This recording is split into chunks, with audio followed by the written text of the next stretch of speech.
Hello, welcome to this video. Today I'm going to give you my best guesses of what might be coming up in the Elizabeth exam for GCSE History. This is not a prediction. It's certainly not appeared to me through some kind of divine divination. It's very much my guess of what could be there. Don't hedge all your bets on this. Don't bank all your revision, but if you want an idea of the kinds of questions that could come up, if you want a reminder of how to answer, then this hopefully is the video for you. So, if you want my questions, here you go. They're up on your screen now. Feel free to pause the video. Feel free to plan these out. But if you want to see what I would say in answer to each of them, if you want to see my structure, etc., stick around and I will talk you through it. The observant among you will notice I've very much hedged my bets. I've got two suggestions for each. I'm trying to have a slightly better hit rate than I did last time around with the medicine exam. So I'm hoping this time at least, that I can get a few more spot on. In terms of how I've arrived at these, I've looked at past questions. I've tried to see what has and hasn't come up recently, where the kind of gaps are almost, as well as looking at sample assessment material. The exam board will aim to not repeat questions at all, and they'll aim to kind of balance things and make sure that different topics are being covered. This is how I've arrived at this guess. It's certainly not me saying what will definitely be there. Anyone who says that they know what the exam paper will entail is very much lying to you. Without any further ado then, let's get into it. Let's make a start.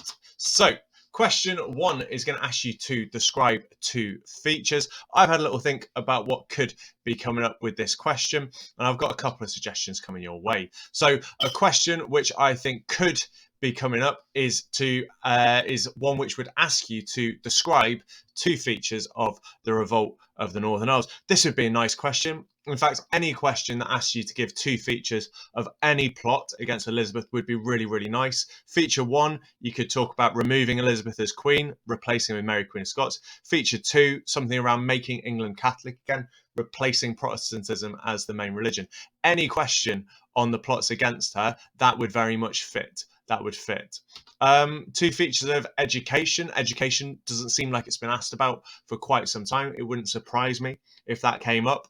Two features could be any of the types of school. That could be a feature each.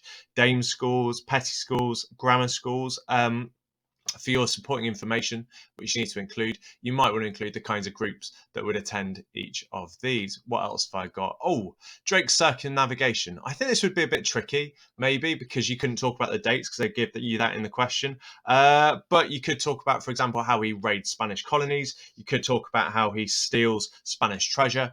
Remember, for the two features question, make sure you include a sentence with specific factual information as well, because that's how you get yourself the full marks. Let's go on to the next question type then. Let's have a little look at this. So after your two features question, you'll be asked to explain why something happened. So this is a causation style question.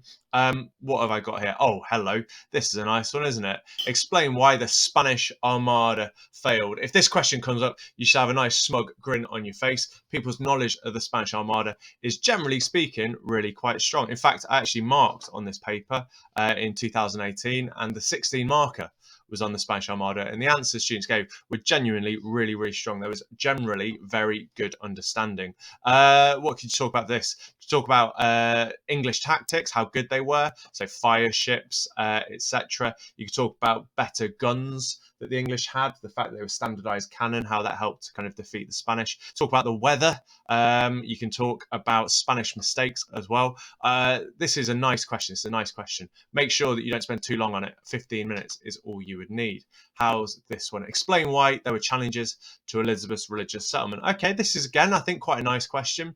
What challenges were there? Well, you could have a paragraph talking about Puritans. You could have a paragraph talking about Catholics in England. You could have a paragraph talking about maybe foreign challenges, so the papacy in particular. That would be a fairly nice structure. I've got one more guess that I think could come up, and that is explain why Mary Queen of Scots was a challenge to Elizabeth's authority. In response to this question, what would I say? I'd talk about legitimacy, possibly as one factor. I talk about how she was a threat and a challenge because she was Catholic. I might link that to how she arrives in England and how that challenges Elizabeth's authority further. I might also talk about the death of her husband that she was implicated in. All of these could help to explain why she was a challenge to Elizabeth's authority. For this question, 3 paragraphs, specific factual information in each, a strong explanation that links back to the question is exactly what you should be aiming to do. 15 minutes in total. Let's go on to, oh, I've got one more. What have I got? England's relation with Spain deteriorated between 1569 and 85. What would I say for this one? Religion and plots. That could be a good one, talking about Spanish involvement in plots against Elizabeth. Talk about Drake. Love talking about Drake. We can talk about the raids on Spanish ships, his work as a privateer. Definitely talk about the Spanish Netherlands, if this question comes up as well. The fact that Elizabeth is funding the rebels, the fact that she's sending mercenaries, people like John Casimir. I very much hedge my bets. I've given you 4 guesses for what could come up. Let's go on to the final question type then. This is the 16 marker, and this is where you're given a statement and you're asked how far do you agree. I've completely forgotten what I said could come up. It'll be a surprise for both of us. Let's have a look. Catholics represented the greatest threat to Elizabeth's religious settlement. What would I say for this one? Catholics represented the greatest threat. Well, this is like a for and against, isn't it? It's a significance question. Are they the greatest threat or aren't they? So on the one hand, yes, they are. You can talk about the foreign threat of Catholics, so the Spanish and the French. You could talk about English Catholics, so the domestic threat with regards to, would I talk about the revolt of the Northern Isles? Not at this stage, not if I was just asked about the religious settlement. I'd talk about reticence and people not going to church. On the counter, you could talk about the other groups that threatened Elizabeth's religious settlement. So Puritans, I'd probably have 2 paragraphs on Puritans, one about the vestment controversy, one about the crucifix controversy.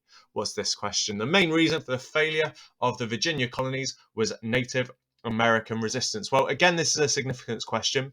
And again, you need to kind of weigh up different factors. So on the one hand, yes, you could say Native Americans are to blame because of the kind of hostility, because of the challenge that they kind of posed to the colonists. I wouldn't agree with that necessarily. I'd probably make a better case for planning, lack of food, poor leadership of those who are leading the expedition. And I might also talk about the lack of skills and experience for those who were going as well. Those would form kind of a nice structure for your 4 paragraphs.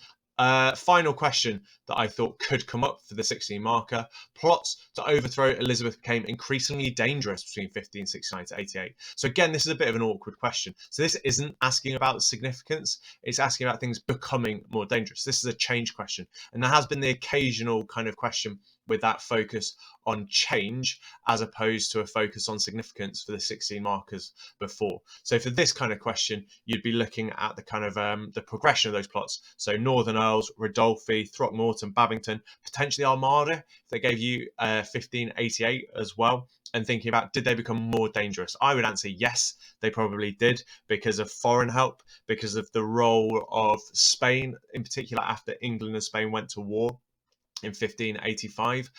But keep your eye out, because not all of these questions are going to ask you about the most important factor. They could focus on a different historical skill instead. Fantastic. Well, look, there you go. Those are your questions. Again, if you want to see me talk you through them, then do go back to the relevant part of the video. And I've given you my rough paragraph plan structure of what I would talk about for each of them. If you would like to watch me talk at you a little bit more, I've got other videos where I do a bit more of a detailed walkthrough, talking you through planning, model answers, sentence starters, etc. for Elizabeth. That's linked on your screen now. There's also a link there for a video which sees me talk you through the content for the early part of the Elizabeth course as well. Fantastic. Well, thank you so much for watching. Very, very, very best of luck with your exams. If you've got any questions, put them in the chat box. The very, very, very best of luck. Enjoy the rest of your day. Thanks very much. Bye.